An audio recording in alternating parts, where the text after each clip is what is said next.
11:12 a.m. Calling the roll for the Monday, October 28th Board of Control meeting. We have Nan Baker. Here. Dale Miller. Here. Trevor McAleer serving as an alternate for Dan Brady. Here. Mike Dever. Here. Mike Chambers serving as an alternate for Armin Budish. Here.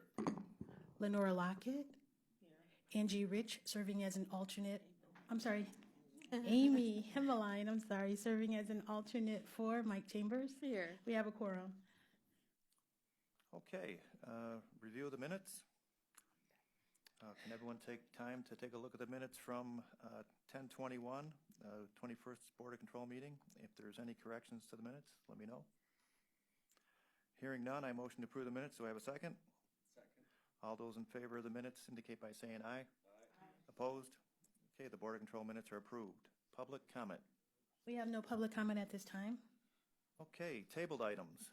Yes, we have one tabled item number BC 2019-631. It's a two-part item. Department of Information Technology, A, submitting an RFP exemption on requisition 46654, which will result in an award recommendation to Northwoods Consulting Partners, Inc., in the amount not to exceed $237,584.47 for maintenance and support of the on-base software for various departments, and it's for the period January 1st, 2019 through January 31st, 2020, and B, recommending the award in connection with said RFP exemption.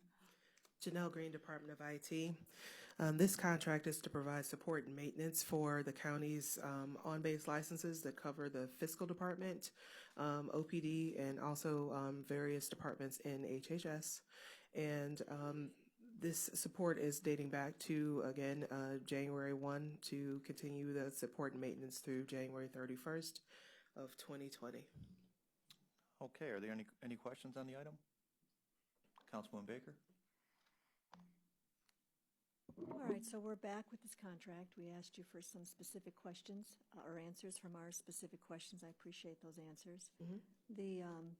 As the contract reads now, we only have October ends right this month. Correct. So we have 2 more months of this before it expires. So you're really asking for the majority of this payment to be back payment of services already rendered. Correct. What happens after January 31st? Although this is taking it, I guess, to the end of, so we're 3 months. Our department has already drafted an RFP for posting, so we can get that out as soon as possible, and we are hopeful that other organizations will bid on them. Okay. Are there any other questions? Trevor? Jenna, how many are vendors certified by Highland to be able to provide this service, or can any maintenance and support company provide the service? Is there some certification that is required from Highland? Yes, Highland has a number of vendors that are certified. This is Jack Ryan, I'm sorry, ERP Program Director. Highland has a number of vendors that are certified to do this, that they have third-party service agreements with, just similar to Northwoods. And Jack, do you know how many? I mean, is it a lot? Do we think only 5 or? I believe in our first pass through this, we attempted to contact several, and I want to say 5 or 6. Yeah. It was 5 or 6 at least in our first pass through this. I'm not sure what the total number is, but we can certainly find that out. Then what was the feedback from the other ones since we're doing the RFP exemption? Was it just something that they didn't have the time to be able to do? They weren't interested in contracting with the county? What was the reason that we ended up doing the RFP exemption instead? So we had 3 didn't respond at all, and the other 2 were priced higher than this vendor. And then, do you know? And I think you might have addressed this in the advance or the feedback that you provided with us over the last couple of weeks. Do we know what portion of this contract or what Northwoods pays Highland as being a third-party vendor for them? We're not privy to the contract between them in terms of whatever percentage or whatever the negotiated arrangement is between those two, between Highland and third-party vendors at this point. And that's, Jack and I've told you, I mean, that's my concern in the sense of the potential legal questions that come around what happens with the on-base contract as things play out in the court related to the ongoing trial. And I'm concerned of what, not about the contract with Northwoods, but about what happens to the product when potentially the outcome of the case is decided. And it isn't a clear answer. It's uncertain potentially of what happens there. And my concern is putting another $250,000 into this program and an issue happening where potentially we might not be able to use on-base going forward. And that's where I have some concerns about. Sure. Councilwoman Baker? So how do you answer that? Well, we What kind of certainly, position are we put in if that in fact plays out? I guess that's our concern here. How do you answer that question?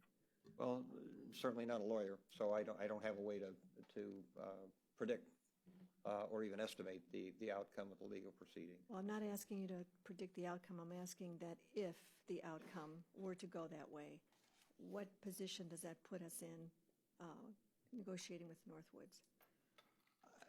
If I understand the question from both yourself and Trevor, just to make sure that I understand the question. So the concern or the risk that you want to address here is the possibility that we would have no access to the Highland product.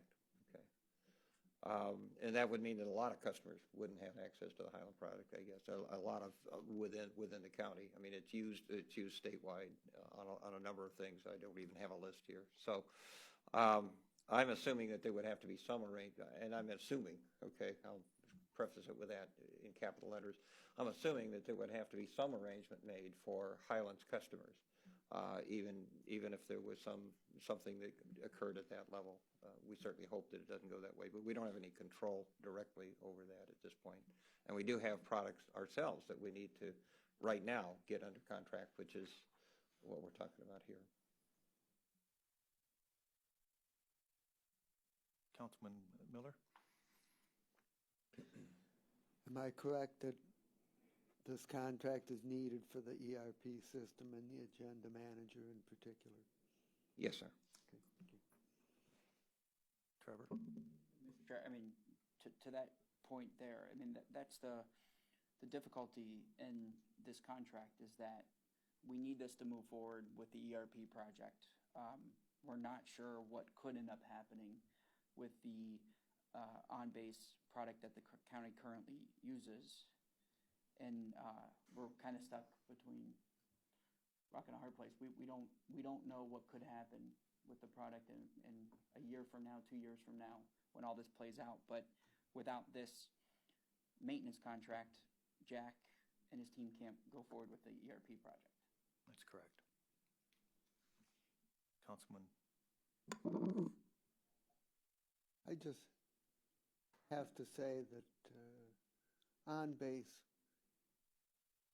is a long-running, well-respected product that existed long before the current issues arose at the county, and I think it would be a very perverse court that would require that we could no longer use on-base as a result of any legal outcome. I just think that's unlikely. Councilman Baker? So just to reiterate, this contract started 1/1/2019. So they've been providing services for us without payment for the last 10 months. Is that correct? Provided services without payment. It is part of the answer set that we did provide there, but they provided services up to July 9th. I believe it So was. from January to July? July the 9th. And they were willing to provide services with us right up to that point that we brought this issue for Border Control the first time. And when they realized that that particular contract was not going to get approved, then at that point is when they discontinued our service. So do we owe them for the months between January and July, and then again we pick it up November to end of December, or is this for the entire year? This is for the entire year, and we have, in the documentation package that was provided, we did provide the contractual details on what it takes to renew and continue or sustain a maintenance contract. And it does require that we bring the contract completely up to date for all periods through the current date. Trevor? Go ahead. Jack, when you say they were providing service, was that Highland or Northwoods that was providing? It's actually both of them. Northwoods is bound by the license agreement. Highland owns the license for the software, and this is a maintenance agreement for the licensed software. So the two are bound together. We did review both Highland's license agreement and Northwood's license agreement. They are virtually word for word in alignment, and they're required to be by their arrangement between the two companies. So, but up till July 9th, was it who was providing that support? Highland was providing the services up through July the 9th.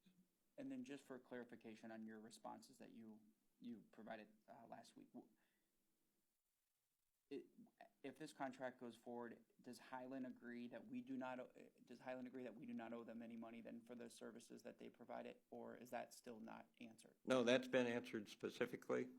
I think we have at least two letters directly from their executive team and their legal team. And honestly, we talked to both legal teams. I personally talked to the legal team at Highland and the legal team at Northwoods. We've got letters from their executives saying that basically we're released from the liability. I think it's called a release from liability in one of the agreements there. So I think we're on solid ground in answering that question. But to be transparent, we did owe some outstanding invoices that we have that's addressed. So it was about $75,000 from the agenda manager project that we did reconcile, and it state that we do owe those funds. Yeah, not for services, but they were for other things. Okay. And has that 75,000? I know it's separate, but has that 75,000 been paid? It is not. Oh, go ahead, Jonathan. Sorry. Not to date. We did have to reconcile because we had some confusion on the numbers, but we did reconcile that and complete that on Friday. So we're working with Chambers and his team to make sure those get paid out. So right now, there's an agreement that we owe Highland for work that they performed totaling $75,000. Yes, from 2018. But there wasn't a contract for that $75,000?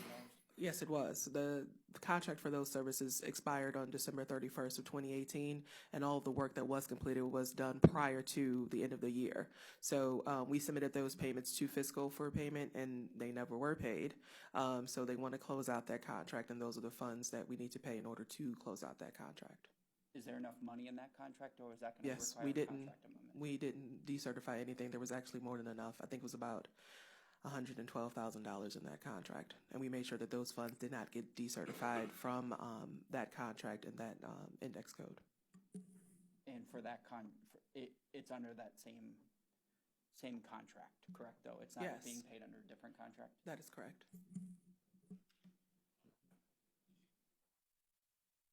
Okay, are there any further questions on this item? Councilman Baker? Clarify, we are really approving 90 more days of this contract. November, December, and January. And then you're going to go back out to bid, and we can reorganize at that point. Well, and to add to that, I mean, from July 9th up till, I believe, today, there hasn't been any maintenance or support provided, but we still owe them to continue the license agreement. Is That's that correct. So they didn't do any work from July 9th till October 28th, but we are going to have to pay them. And Yeah. That's correct.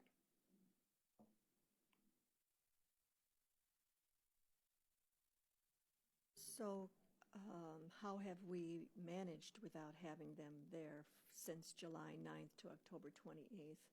Have we just stalled? Has that been, how have we been able to function? That portion of the ERP project has certainly been stalled, and as has been reported in, I don't know, several different briefings, I think, over the last couple of months. So the effect is, it has a direct effect on our schedule, and further delays will cause us some severe problems in terms of the next rollout section of ERP here. Is there any negotiations with either Highland or Northwoods, probably Highland, that those 4 monds can be not paid? I have exercised that personally with the legal team, I promise, and one of their executives, and it's been discussed, you know, at multiple levels here. It's this, and it's pretty standard, I would say, for software companies. If you sort of drop support and come back, which is essentially what we did here, you require, every company that I'm aware of requires a continuous payment for support, including payment of back months or back periods.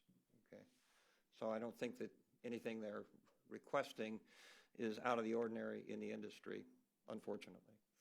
And given we've given up 4 months of service, to give up another 3 months would be devastating to the project? Yes, it would, because we have open issues that we cannot solve on our own. That the IT team that we have on board in-house cannot solve on its own. They are stalled officially. They really are. And plus, I would add that we have all the things that go on with the Agenda Manager product that the council currently uses. If we've been fortunate from the standpoint we didn't have any issues. Were we to have some issue caused by something, right now we are exposed and at risk just for the routine day-to-day operation of the Agenda Manager product for council. Okay, if there's no further questions, I will make a motion to approve the item. Is there a second? Second. Okay, all those in favor say aye. Aye. Opposed? The item is approved. Next item. Thank you. Moving on to new items. This is a two-part item. Item number BC 2019-771, Department of Development. A, submitting an RFP exemption on requisition 46888, which will result in a payment in the amount of $25,000 to Spirit of Cleveland, Inc. for operational support of the 2019 Cleveland Rising Summit.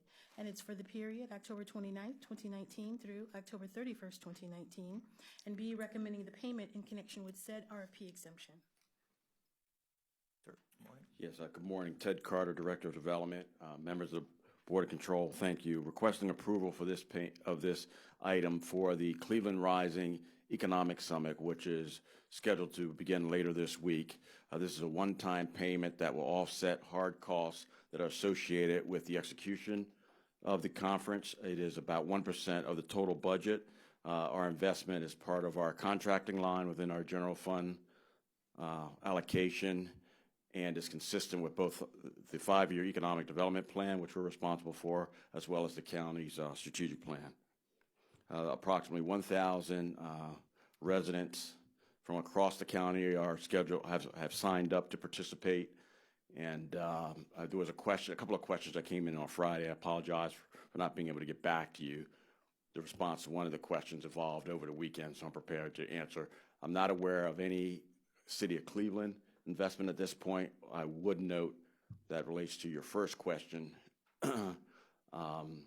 There's a press conference scheduled with some of the organizations that had some issues at 1:30 in the lobby this afternoon. So that resolves the issue of addressing the concerns they had about inclusion and whether they were part of this effort.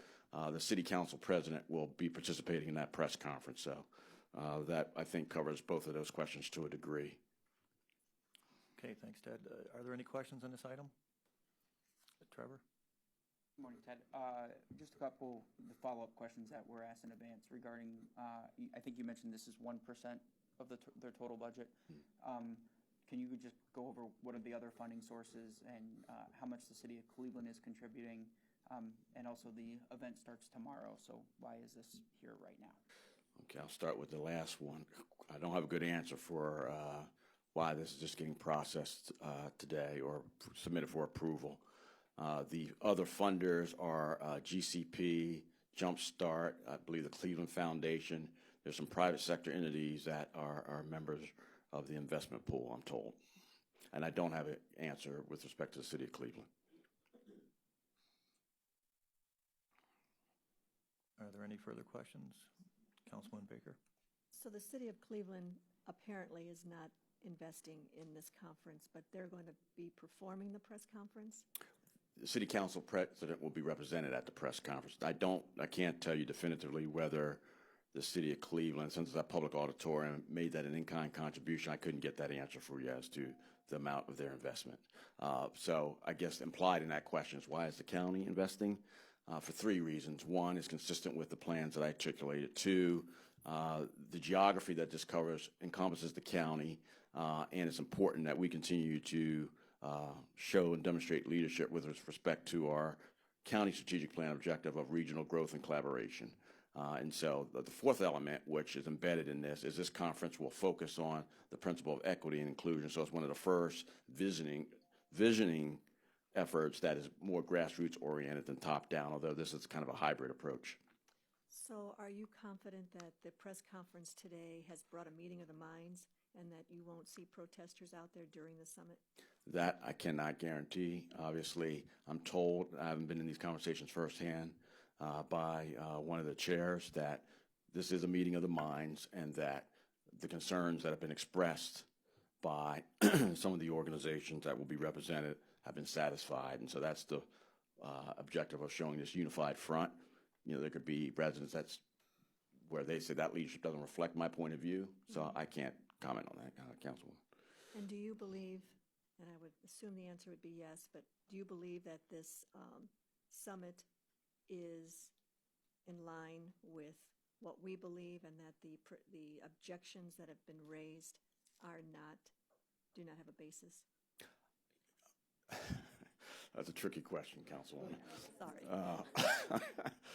Here's what I would say. I've expressed my personal perspectives to the organizers of this, that I think when we talk about equity and inclusion and we just bandy that word around, we're going to be substantive. We have to provide access. So a 2.5-day event during a work day does not really achieve that, but there's no perfect. And so where I've landed is, let's not let perfect be the enemy of good. This is a collaborative effort. It's a positive effort. I think that the things that were discussed over the weekend were breakthroughs in terms of engaging the organizations that express concern. So now it's our job to make sure that those are accommodated going forward. I would say that the event is much more diverse than the planning session was in January.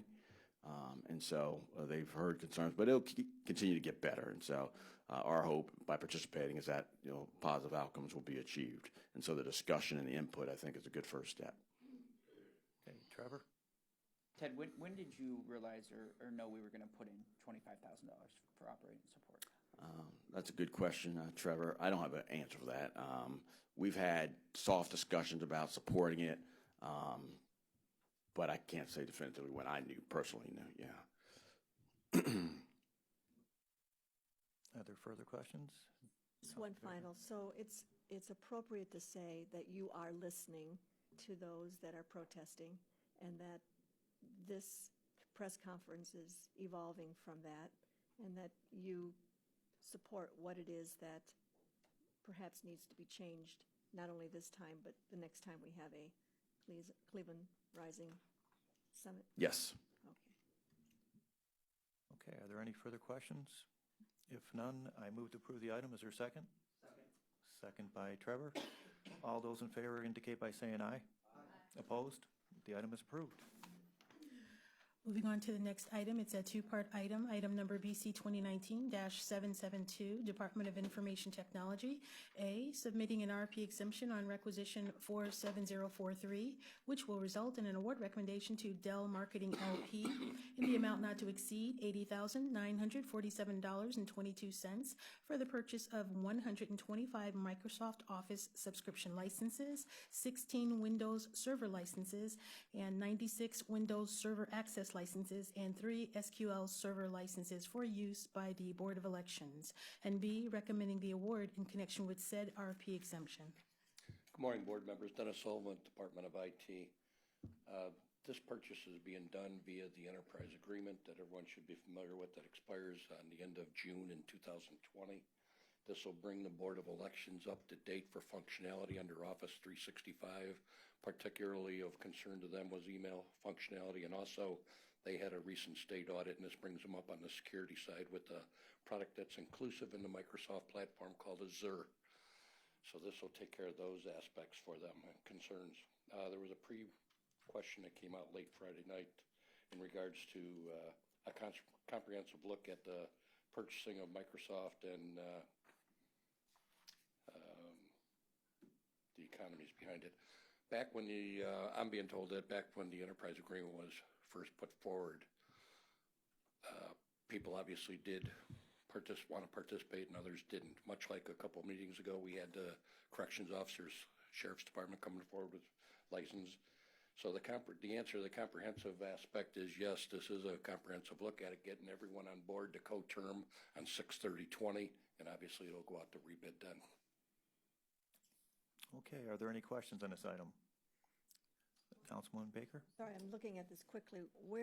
I don't see where 6/30/20 is printed as an ending date. I just know that date from saying it about 100 times here. That's when the enterprise agreement that we have with Microsoft via Dell, that's when it expires. When did it begin? I mean, what are we approving here for beginning and ending? When was that? July. Chanel Green, Department of IT. It started July 1st of 2017. Okay. And it expires when? The end of June. 30th of 2020. Okay, any other, Trevor? Are we projecting other departments or boards to come on board before June 30th? I don't know of anyone else at this point. Any other questions? If none, I make a motion to approve the item. Is there a second? Second.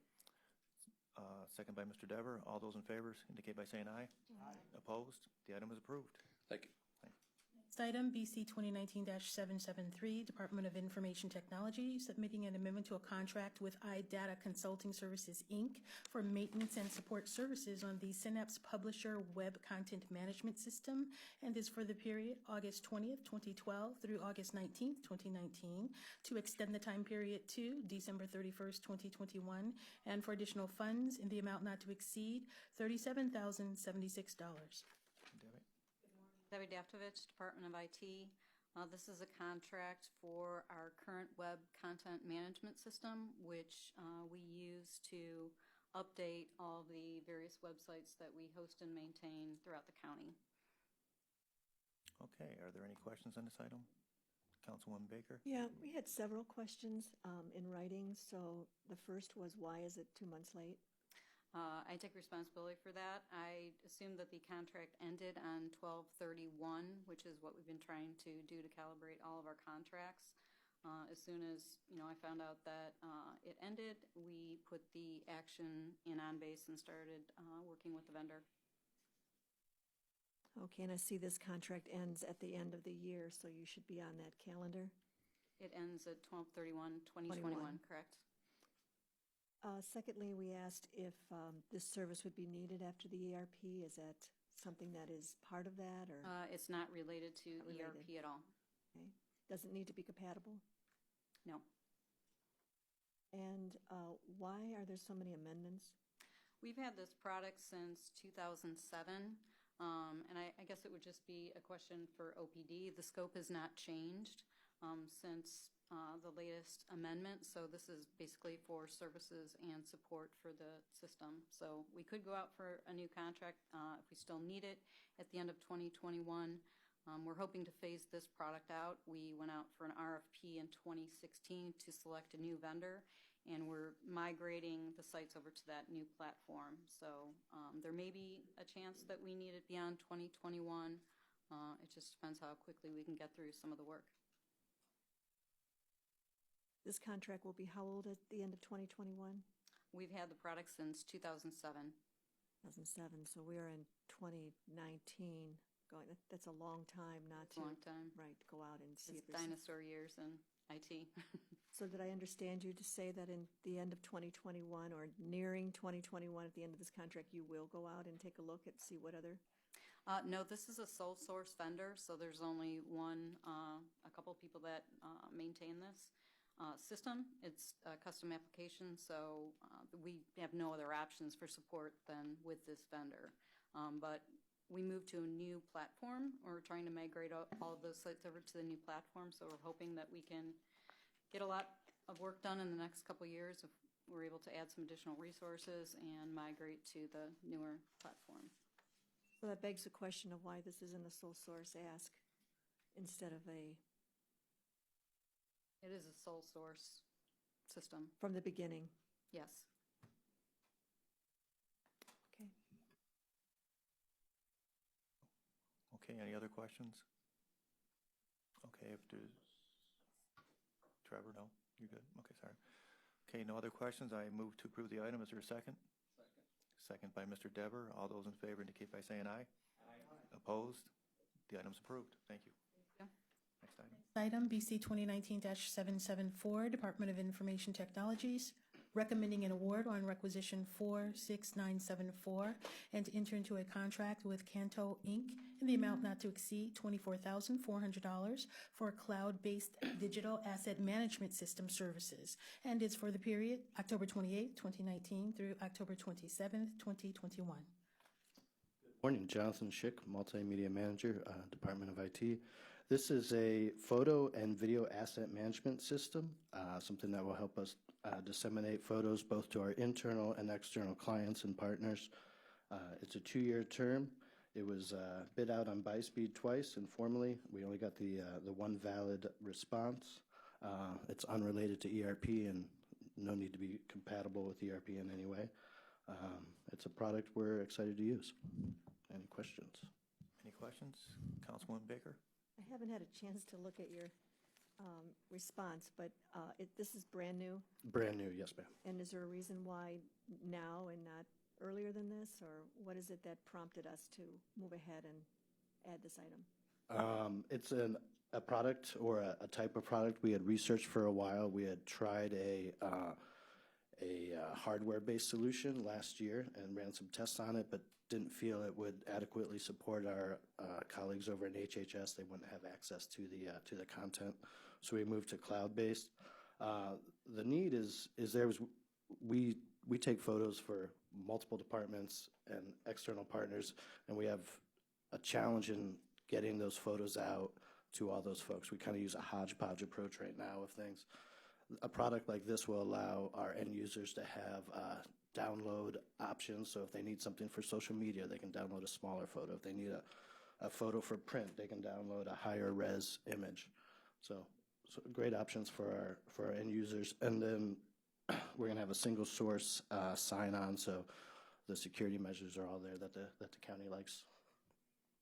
If I may, it looks, or this is a 2-year contract? 2-year contract, yes. And we're receiving I believe it's a 15% discount because we're a government entity, so that's nice. Okay. Thank you. Okay, if there's no further questions, I move to approve the item. Is there a second?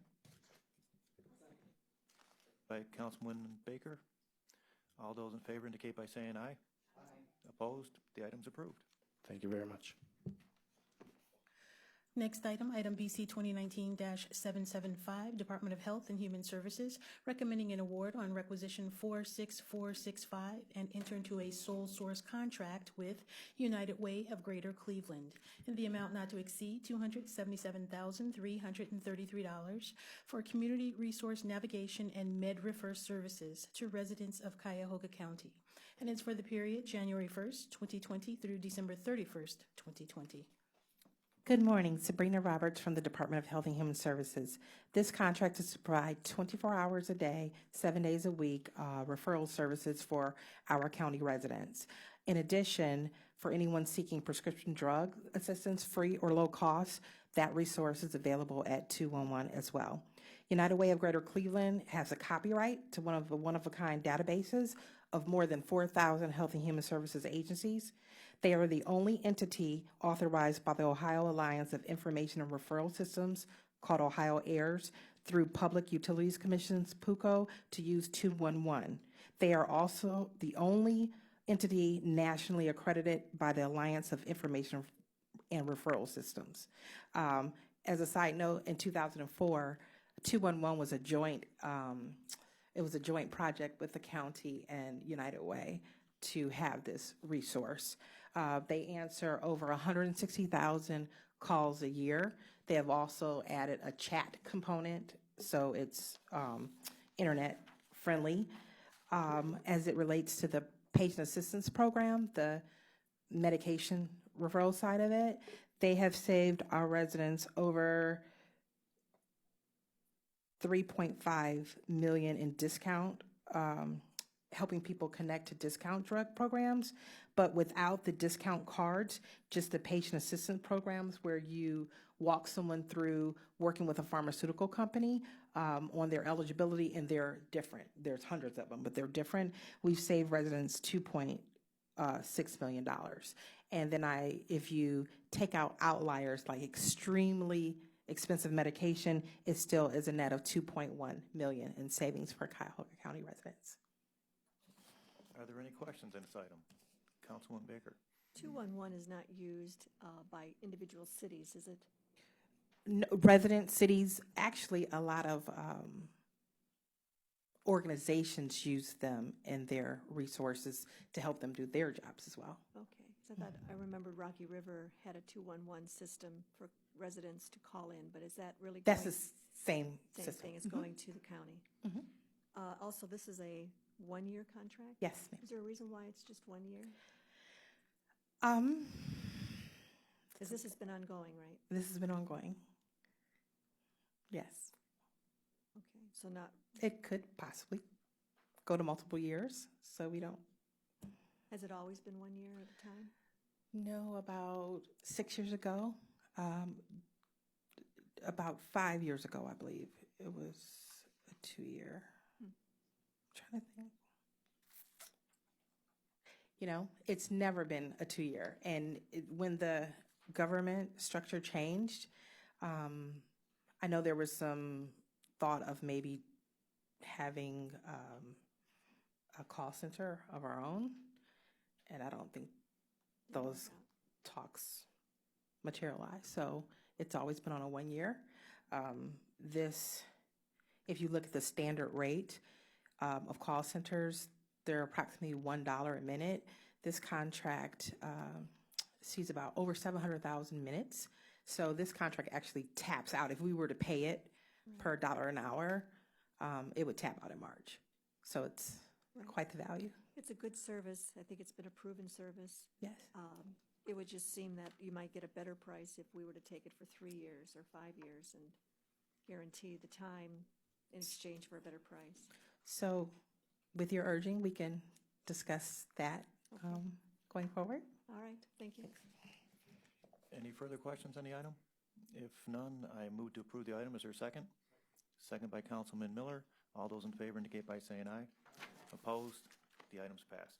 Yeah. Thank you. This item is a two-part item. Item number BC 2019-776, Department of Health and Human Services, Community Initiatives Division, Office of Homeless Services, recommending awards on RQ 45073 and enter into contracts with various providers in the total amount not to exceed $188,369 for emergency shelter and supportive services for individuals and families experiencing homelessness in connection with the Emergency Solutions Grant Program, and it's for the period September 1st, 2019 through August 31st, 2020 for the following providers: Family Promise of Greater Cleveland in the amount not to exceed $68,800, Mental Health Services for Homeless Persons, Inc., doing business as Frontline Service in the amount not to exceed $25,000, West Side Catholic Center in the amount not to exceed $61,260, and Young Men's Christian Association of Greater Cleveland, also known as YMCA of Greater Cleveland, in the amount not to exceed $33,309. Good morning, Shari Ware, Office of Homeless Services. We are requesting approval of the award recommendations and the contracts for these providers. The Emergency Solutions Grant Program is a program that HUD runs, and annually the program allocates money to the counties, actually Department of Development, but the purposes of the emergency shelter program are to help individuals and families resolve their homelessness, so to exit shelter and to move into stable housing. The contract dates are a little out of whack because we did an RFP. The RFP closed before the end of May, but providers were slow in getting all of the required documentation into us. Okay, are there any questions on the item? Councilwoman Baker. Given what you just said, has any payment, any services been rendered since 9/1/2019? No. No, so this will really begin probably November 1st or end of this month? Yeah, basically, yes. Okay, thank you. Mm-hmm. Are there any other questions? And if not, then I move to approve the item. Is there a second? Second. Oh, hold on. Trevor, please. Just a question on, so no services have been provided since September 1st? Well, the organizations are providing services. They aren't providing services that are billable to these contracts. So will we not get an invoice for services provided from September 1st to probably today or tomorrow? Like, won't we owe them for services previously rendered? You know what? I don't know the answer to that. I don't. I know these things have come up before. I understood it as that the vendors were providing service, they just weren't billing us. So we owe them for the services provided. We just haven't issued them a check yet. I would agree with that. Okay. All right. Then, okay. Just for clarification. I mean, yes, they are providing services, and they all have multiple funding sources and varying timelines and so forth, yeah. Any further questions? No. Okay, I move to approve, seconded by Mr. Dever. All those in favor, say aye. Aye. Opposed? The item's approved. Thank you. The next item is BC 2019-777. It's also a two-part item. Department of Health and Human Services, Community Initiatives Division, Office of Early Childhood. A, submitting an RFP exemption on requisition 46832, which will result in an award recommendation to United Way of Greater Cleveland in the amount not to exceed $20,708 for staffing services for the Family Space Project for the period October 21st, 2019 through September 30th, 2020. And B, recommending the award in connection with said RFP exemption. Good morning, Marcos Cortez with the Office of Early Childhood and Invest in Children. Again, this is a contract with United Way of Greater Cleveland for the Family Space Project. Family spaces are hubs of programming, information sharing, and network building for young families. They are specifically dedicated spaces for families with children 0 to 3. There will be play space for parents and child, along with age-appropriate materials, with resources and information related to child development, benefits, lead awareness and prevention, and other relevant topics. We are partnering with United Way and the City of Cleveland's Department of Public Health on this project, with United Way matching these dollars and the city providing the space. Okay, are there any questions on the item? Okay, if none, I move to approve the item. Is there a second? Seconded by Trevor. All those in favor indicate by saying aye. Aye. Opposed? The item's approved. Thank you. Next item, BC 2019-778, Office of the Medical Examiner, submitting an agreement with the United States Attorney's Office, Northern District of Ohio, in the amount not to exceed $35,000 for forensic testing services for the period November 28th, 2018 through November 27th, 2019. Hugh Shannon, Medical Examiner's Office. This is a revenue-generating agreement with the U.S. Attorney's Office on behalf of Justice Department agencies locally who submit evidence to our forensic lab for testing. Are there any questions for Hugh? Hearing none, I move to approve the item. Is there a second? Second. Seconded by Mr. Dever. All those in favor indicate by saying aye. Aye. Opposed? The item's approved. Thank you. Thank you. Next item, BC 2019-779, Personnel Review Commission, submitting an agreement with the City of Parma Heights in the amount not to exceed $3,237 for classification and compensation consulting services, and is for the period October 28th, 2019 through January 27th, 2020. Albert Bouchahine with the Personnel Review Commission, requesting authority to enter into a revenue-generating agreement with the City of Parma Heights. Are there any questions on the item? No? Hearing none, I move to approve the item. Is there a second? Seconded by Mr. Dever. All those in favor indicate by saying aye. Aye. Opposed? The item is approved. Thanks, Albert. We're moving on now to the consent agenda items. Item numbers BC 2019-780 through 789. Okay, let's take a minute to go over them if there's any questions.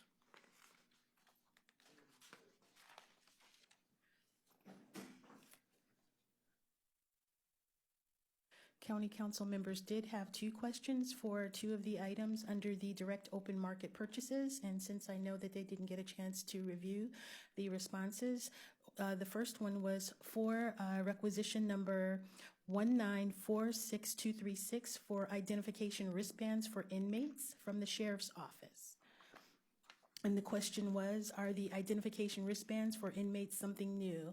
And per Allison Villac, no, the wristbands are not new. They're not a new item. They purchase these every year once the inmates get booked, and also they're given the wristbands with the identification information on it. They purchased these earlier in the year but did not order enough, and this will get them through calendar year 2019. The second item was for the Sheriff's Department, requisition number 47085. It was for prisoner board and care to alleviate overcrowding in Cuyahoga County jails pursuant to Ohio Revised Code sections 341.12 and 341.14. The question was, did Seneca County Jail provide prisoner board and care?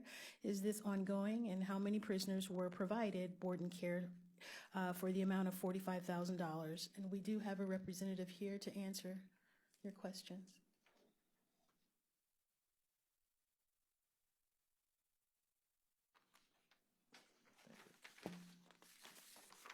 Good morning, Tanisha Gates with the Sheriff's Department.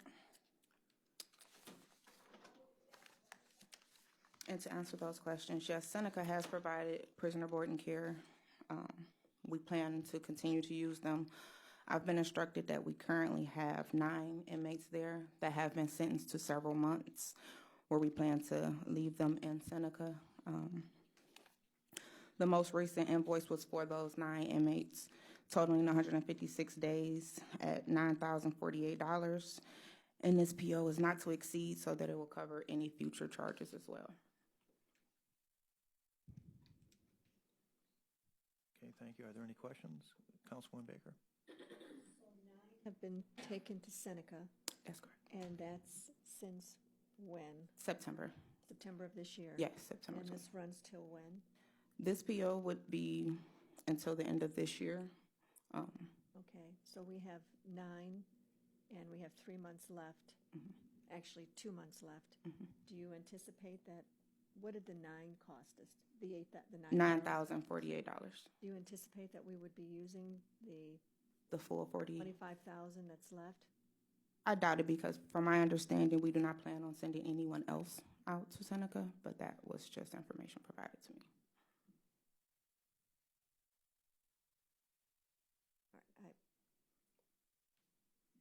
I'm sorry to be asking questions. I'm not looking at what's there.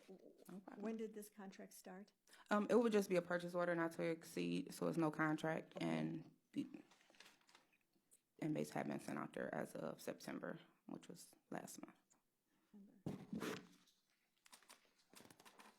Any further, Trevor? Is the per diem rate the same as other counties? As far as other counties, I believe it's actually different. I believe Seneca was a little cheaper than the previous Geauga and Wood County. I believe theirs were $56. And what is Seneca's? No, Seneca's was 56, I believe. Okay. And yeah, cheaper than the other.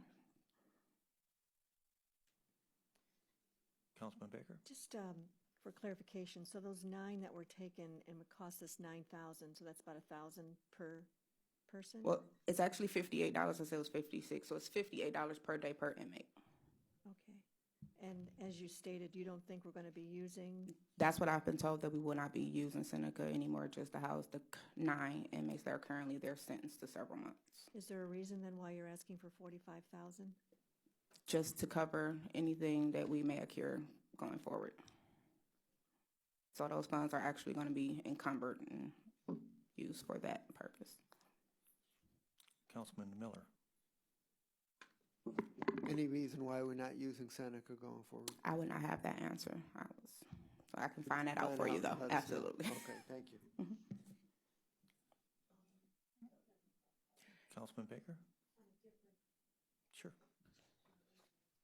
It was item number BC 2019-781, Office of Innovation and Performance. They were the MOUs for the lab at Cuyahoga County project. I guess I would just ask why these MOUs are necessary. Yes, so it's to make sure that we're being clear with the other agency partners to set clear expectations and responsibilities of both partners. And law just, I think when working with them, they recommended an MOU just to make sure we were all both clear on it. Catherine, could you? Oh, sorry, Catherine Tkachuk, Innovation and Performance, sorry.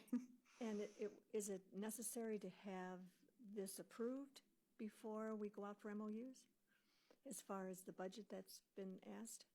So the budget is a separate item that is, it's not tied to the MOUs. We do not need to have these approved, or they're not tied to it. So we can do the MOUs without the budget dollars. That'll come forward as a separate item altogether for you. So if the budget dollars, let's just say they don't get approved, but you have MOUs out there saying that you're moving forward, what happens with that? We can still do the program without the contract that we talked about, and I think I put in my answers the reason why we recommend the contract, some dollars and some reasons for it, but it does not stop us from doing the program if the budget and the contract that we'll bring forward is not approved. Just to find, how will you fund this project then? How can you So need the dollars and then not need the dollars? So the dollars are to allow for the program to be more simpler for people to apply as part of. We could go through a method where they would fill out an application and email it into us. It also allows us to track and do some things with transparency to keep everything in one place. So what would happen is it would become a lot more person intensive, and we would do things over email. We want the contract is a platform to allow us to control that all in one location to make it a little bit more easier for us to collaborate, be transparent, and simpler for people to participate. We can do other things in order to not spend those dollars. It just becomes a lot more work intensive and has some other drawbacks to it. But you still feel that moving forward with the MOU, with the uncertainty of receiving funds, is you'd rather not wait until you knew you had the funding, or maybe partial of the funding, or maybe more in funding? I think the funding, the contract that we'll bring forward, that's the only dollars that will happen. I think either way, we would like to try this program out. I think it's an innovative new program, and we will work to do it either way. If the board chooses not to approve the contract when it's forward, we will find another way to do it. Okay. Trevor? Just, am I reading this correct, that the contract for the software program is coming next week? But it's scheduled as of now, yes. Thank you. Okay. If there's no further questions, I move to approve the consent agenda, items 780 through 789. Do I have a second? Seconded by Trevor. All those in favor indicate by saying aye. Aye. Opposed? The item is approved. There's no public comment at this time and no other business. Okay, with that said, I move to adjourn the meeting. Is there a second? Seconded by Councilman Miller. All those in favor indicate by saying aye. Aye. Opposed? We are adjourned. Thank you. Thank you, Trevor.